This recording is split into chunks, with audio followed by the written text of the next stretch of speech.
So, I wasn't expecting this. I had heard rumors that they were making a Stolas fan song like canon, but I didn't expect to listen to it today. I didn't know it was coming out.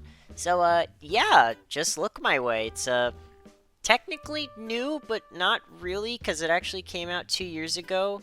Fan song that got covered by the actual show. Spindlehorse remade this song and now it's actually canon, apparently. I mean, if Stolas getting the Osmodeus crystal at the beginning wasn't evidence enough of the fact that it's canon, I'm pretty sure it's an Ozzy crystal. I mean, it was in the box. Like, what else could it be? But this isn't really about that. What it's really about is our boy Stolas. And man, he is just always going to be going through it, isn't he? He sings a song about Blitz, and I actually had never heard the song before. The song is originally by Paranoid DJ, and I have to, I have to try to imagine making a fan project, like a fan song, and writing it, like composing it, and then singing it, and then posting it, and then seeing the response to it, and then years later, it actually gets picked up by the official show and people, and the voice actor of the character you wrote it for sings it. That must be like an incredibly surreal experience, and I'm sure that they're very very happy with everything.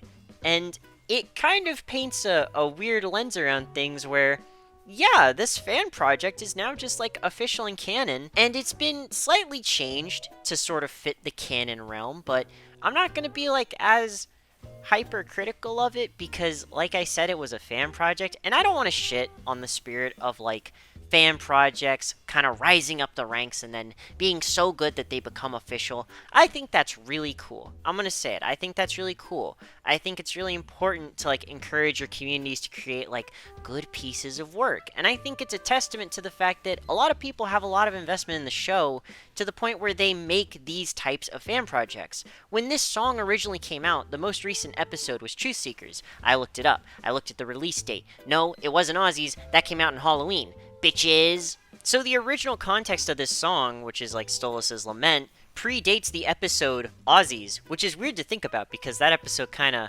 focused on their dynamic a lot more than what had previously been established. And it's kind of easy to notice when you listen to the two songs back to back. There's a line in the original where he says impish plaything, which, like, Stolas as he's written now would just never say. He kind of dropped the whole pet name thing after Ozzy's. Actually, he dropped it, like, in the Aussies episode.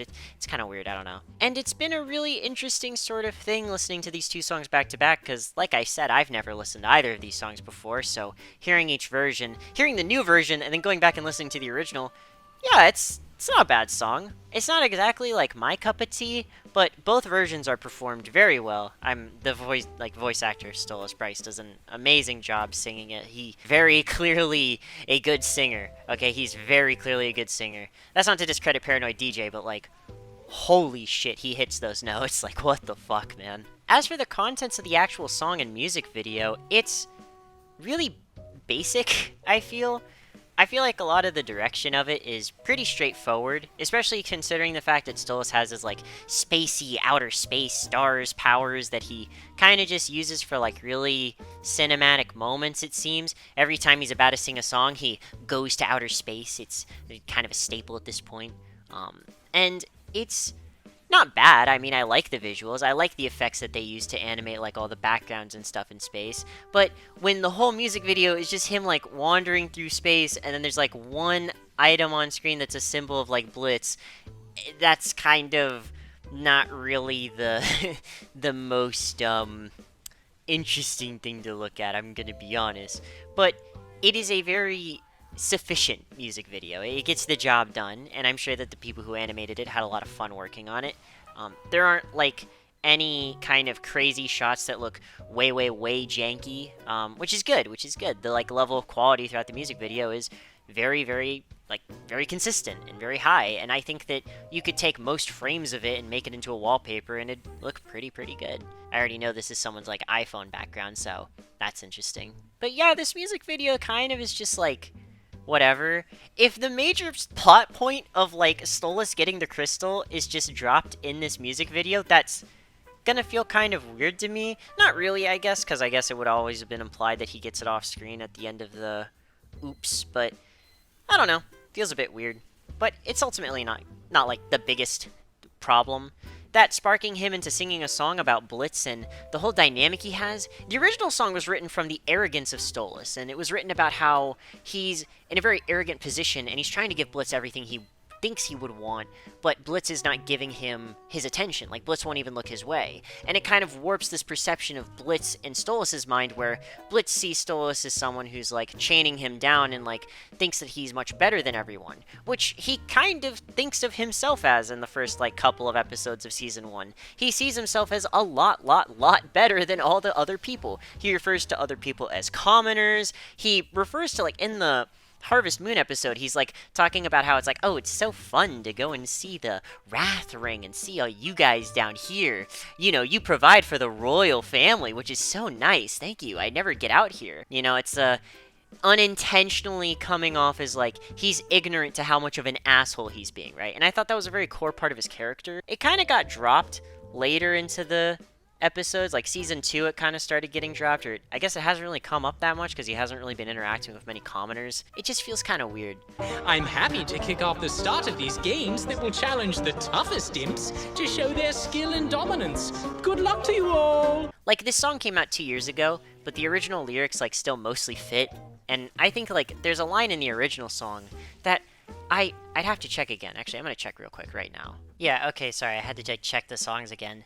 There's an original verse in the original song that is about, like, is this how she'd feel? And it's about the abandonment of, like, I assume Octavia, because, like, who else would Stolas be singing about the abandonment of? He's sure as hell not singing it about Stella, let's be honest. He's not singing it about Stella, okay? Season 1, Stolas is not singing about abandonment with Stella. He's gonna leave that bitch in a couple episodes, okay? He's gonna leave her. Hey, while I was editing this video, I just noticed. I thought I recognized that imp from somewhere. It's the fucking imp from Lululand. It's that little guy. It's that little guy. There he is. That's cool. I like that. Yippee! But in terms of, like, that lyric, it was actually a really poignant lyric of Stolas in this moment understanding. Like, from a fan work, right? Stolas understanding the abandonment that Octavia had felt unintentionally from Stolas because he had just not given her the attention to, like, look her way. Whoa! It's like a parallel from the song, right? By using his situation he's in with Blitz, he reflects and realizes, is this how my daughter felt all these years when I was just not paying attention to her? She didn't know I loved her because I just never gave her that genuine attention. No matter what I could give her, she never would actually enjoy it because what she really wanted was just me. She didn't want any material items. She didn't want to go to some fancy place, have some fancy dinner. She just wanted to have a bit of my time, because that is priceless. Am I looking too deep into a fan work? No, because it's canon now. Except not really, because they changed those lyrics. They changed it from being about Octavia to being about Blitz, which I guess makes sense for the context of the song, because Octavia really has kind of fallen to the wayside in terms of Stolas' priority. I don't even know if she knows her dad, like, almost fucking died. He can get hurt. We haven't seen her since that episode, so she probably knows, but she hasn't, like, we haven't seen her reaction to it. And I guess we won't see her reaction to it because we've time skipped so far in the future now. Damn, that sucks. That actually would have been a cool scene. But in regards to right now, the song has changed to be, like, pretty much all about Blitz, and it kind of is a testament to just how, like, Stolas' character has focused so much more on Blitz in these most recent episodes, to the point where I feel like the parts of his character that I fell in love with, his relationship and complicated situation with not only his family, but also with Octavia, and that whole sort of arc. I guess that's why, like, Seeing Stars always rubbed me the wrong way, because it kind of just repeated the arc that they went through in Lululand again. I really like Octavia as a character, and I feel like the few scenes that we do get of her, she's a character with an ungodly amount of potential, and she has a lot of narrative relevance, specifically in this relationship.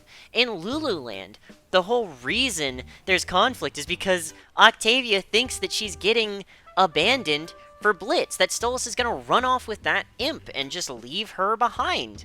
So, like, by replacing the song lyrics from being about Octavia originally and now making them about Blitz, it's kind of unintentionally doing that. Now, I don't think that that's the intention from the showrunners. I don't think that that's their intention at all. I'm going to be clear when I say this. This is just me poking a little fun at something, okay? It's not a big deal. It's not crazy, okay? It's not crazy. Oh yeah, something else I noticed. This is the first, like, Hell of a Boss thing with no swears in it.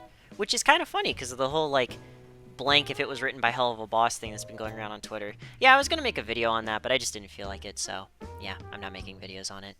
It's a funny situation, though. That's all I'll say. My name is Kane. I am your bitch.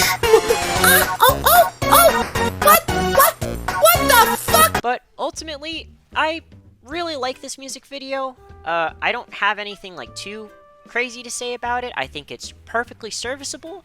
I don't know if I'll listen to it again. And I kind of wish they kept those original lyrics more intact. I understand that they had to change it because that was written before Season 1 had even ended, before Ozzy's even. So they had to change some of the lyrics to make sense with Season 2.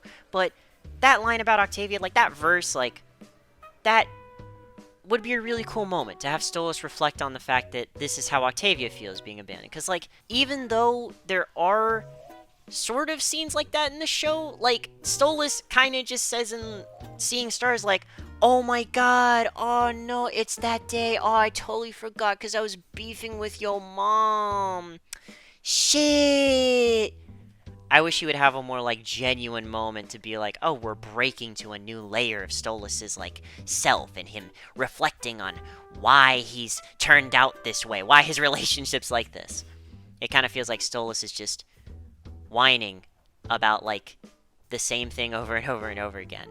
And, you know, for some people that's great. Some people really like the melodrama between Blitz and Stolas. I think that the writers are going to personally kill Stolas right when they get together at the very end of the show.